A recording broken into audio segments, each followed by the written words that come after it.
God of War anniversary update, new update about PlayStation's live service push, and why PlayStation is porting to PC. All that and more in today's video. Please like the video, subscribe to never miss a PlayStation or gaming update, and share the video to help grow our community. We'll also be going over the comment of the day, so make sure you leave a comment to be featured in the next one. Now let's jump into this God of War anniversary update. This is coming from Gallery Nucleus, where they are saying, we're thrilled to announce they will be hosting a God of War 20th anniversary exhibition between March 15th and March 23rd. Explore an exclusive showcase of tribute art, concept art, and memorabilia that celebrates the rich legacy of Kratos' journey. For more info, head to the link below. So this is for an art exhibition. This is not going to be any type of gaming reveal as far as I believe to be the case.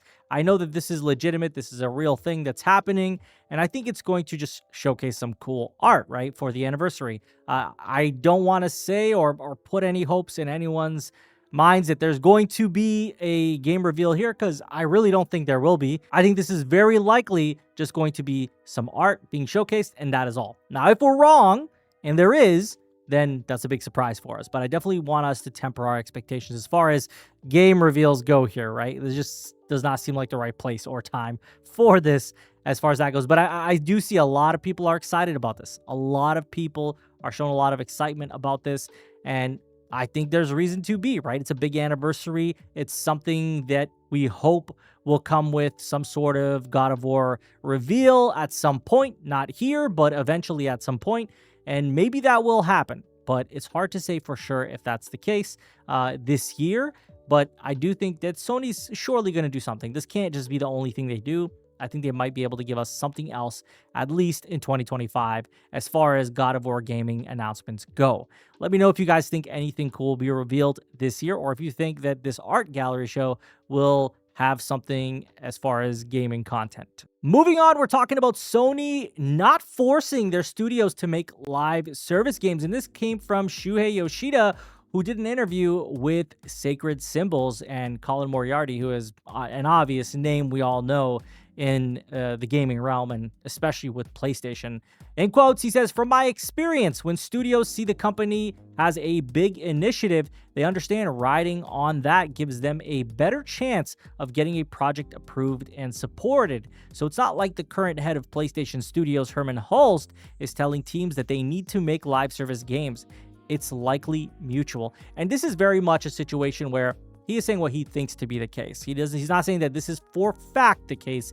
He's saying this is what I believe to be the case, and that he thinks it's likely mutual. And I do agree with that. I think that it very much is likely that case. They seem to always let their studios and teams decide on what they want to do, pitch it to the head of PlayStation, and decide, hey, is that the direction we go in, or is it not, right? Like, at the end of the day, they still do have to be green lit.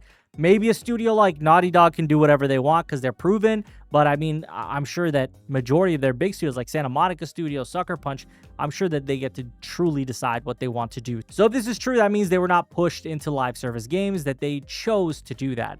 And I mean, it's Shuhei Yoshida, like, man's been with the company forever. So I feel like it's plausible what he's saying. Do I think that there was any push at all? Like hey, we've got this investment of money, we need to use some of it for live service. I do think that did exist, but I'm sure that it was a mutual decision between the studio and the head of PlayStation saying, hey, we're going to, in agreement, go in this direction, but we're not being forced, right? I do think that is a potential scenario that exists. We know that they increased the investment amount into the studios, and that a portion of it was for a live service initiative. So definitely there was some kind of incentive there, or at least there was some sort of push to a degree there. But it doesn't mean that the studios at least weren't mutually, in agreement that, hey, we're going to do this project. It's going to be a live service project. So I do think there's both sides to it. I don't think Sony forced them, but I also don't think that, they didn't tell them, hey, we'd like to do some live service stuff here, and let's see, can you guys make this work? And then at that point, they kind of meet in the middle and figure out what's going to work in that case. I mean, it is what it is. That's kind of clear that was the direction they were going in, as far as, trying to generate more money, trying to generate bigger hits that'll last a longer time. So I do think that did happen. Let me know what you guys think about that one. Do you think that Sony forced their studios to do some live service titles, or do you think there was some sort of mutual meet in the middle decision that happened? Moving on, we're talking about PC ports, and this came from the same interview with Shuhei Yoshida, and it's from Sacred Symbols. And it says, ex-Sony exec says PC ports of old PS5 games are almost like printing money. There's a lot of information here that I think is pretty important. In quotes, Shuhei Yoshida says, releasing on PC does many things. It reaches a new audience who do not own consoles, especially in regions where consoles are not as popular.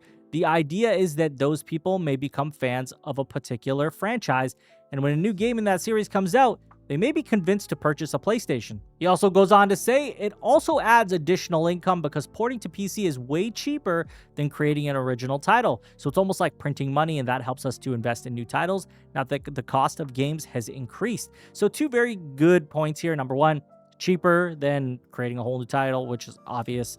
You know, we're talking about, porting something versus creating something from scratch. So it makes sense that it's a lot cheaper.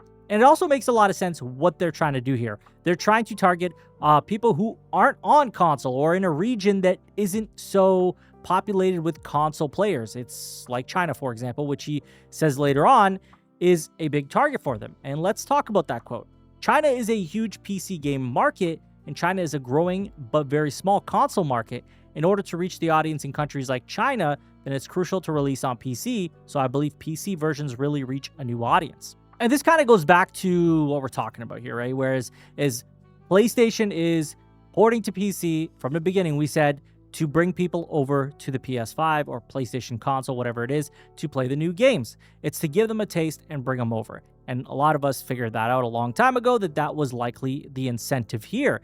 This further validates those thoughts, as they are saying they're trying to reach markets that don't have a huge console fan base or console user base. And China is a big point there, right? If you bring people over that are in regions that don't play on console, that's a huge win. Those are regions where you could grow your, console numbers very easily because there's such a small amount there already. But furthermore, it also opens up the doors for them to make more money as far as PC porting goes, right? So it's a double win for them, whether they are making money on the PC platform or whether they are bringing people over from the PC platform to the PlayStation platform. So it seems like all of this is an investment to bring people back into PlayStation or somehow bring them to PlayStation. So it seems, again, that PlayStation is very concerned with making their platform the best and their consoles the best. They want a lot of people to play on their platform and their consoles. That's kind of their main target here, which was kind of what a lot of us were saying as far as PlayStation's, plans and what they want to do. There were some arguments that PlayStation was trying to go the way of Xbox, day-and-date PC. They were trying to go the way of Xbox, porting to, other platforms outside of PC. And it's become quite clear over the months and the years that PlayStation is not interested in Xbox's strategy at all. They are, in fact, just trying to bring people over to their platform, whether it means giving them a little bit of a taste to bring them over or even just giving them the ports later on so they can make extra money. It's kind of clear to me that that was the strategy, but this further solidifies that. But let me know what you guys think about that. What do you think the strategy truly is? Do you believe what he's saying, or do you think it's something else? And if you think it's something else, let me know. Now, lastly, we're going to talk about the comment of the day, which comes from @TimLane2956, who says, PS5 Pro system update. All games should play 4K at 60 FPS minimum. Now, here's the problem with this comment is the PS5 Pro, while it is a capable machine, while it's great, I have one, I love it, it is not ever going to be the expectation for this one, at least, to play games at 4K 60 FPS. So while in a perfect world, you would think, okay, PSSR, all this stuff is going to help make games run at 4K 60, it still is going to run into issues, right? AI upscaling is fantastic, of course, but to run a game at 4K 60 on a machine that's under $1,000 is just not a reasonable ask. Let me give you an example here. I have a RTX 5080, right here. And it's a great card. It's a fantastic card. But this card, without DLSS, in a lot of cases, depending on the game, with ray tracing, with everything on, could and may not run every game at 4K 60. Now, mind you, if I have frame gen on, DLSS, if I have all these other things on, yeah, I can get a very high frame rate, but typically speaking, it's not a simple task to go ahead and just say every game should be 4K 60. So when we're talking about a PS5 Pro, which is, again, a capable machine for the price tag, and it has fantastic technology within it, it's just not a realistic situation to expect it to run games at 4K 60. And I don't know that the PS6 will do that. I don't know that a PS6 Pro will do that. Maybe if the PSSR tech gets really, really good, we could see that happen, but it would still require PSSR because 4K in itself is a very demanding thing.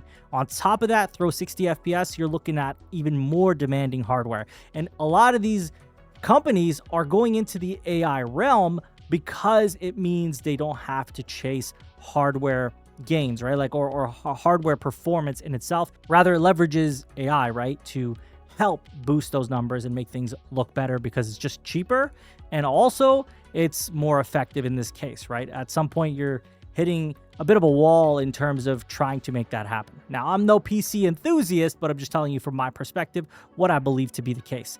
But yeah, I think 4K 60 is likely not going to be a reality for a very long time on PS5 as far as all games go. Some games you'll be able to get that, but every game, I just don't think that will truly happen for a very, very, very long time. But that is all I have for you guys in today's video. Please remember to leave a comment. You may be featured in the next one. As always, if you enjoyed the video, please hit that like button, subscribe if you're new to the channel, and share the video to help grow our community. I thank you all for watching. Take care.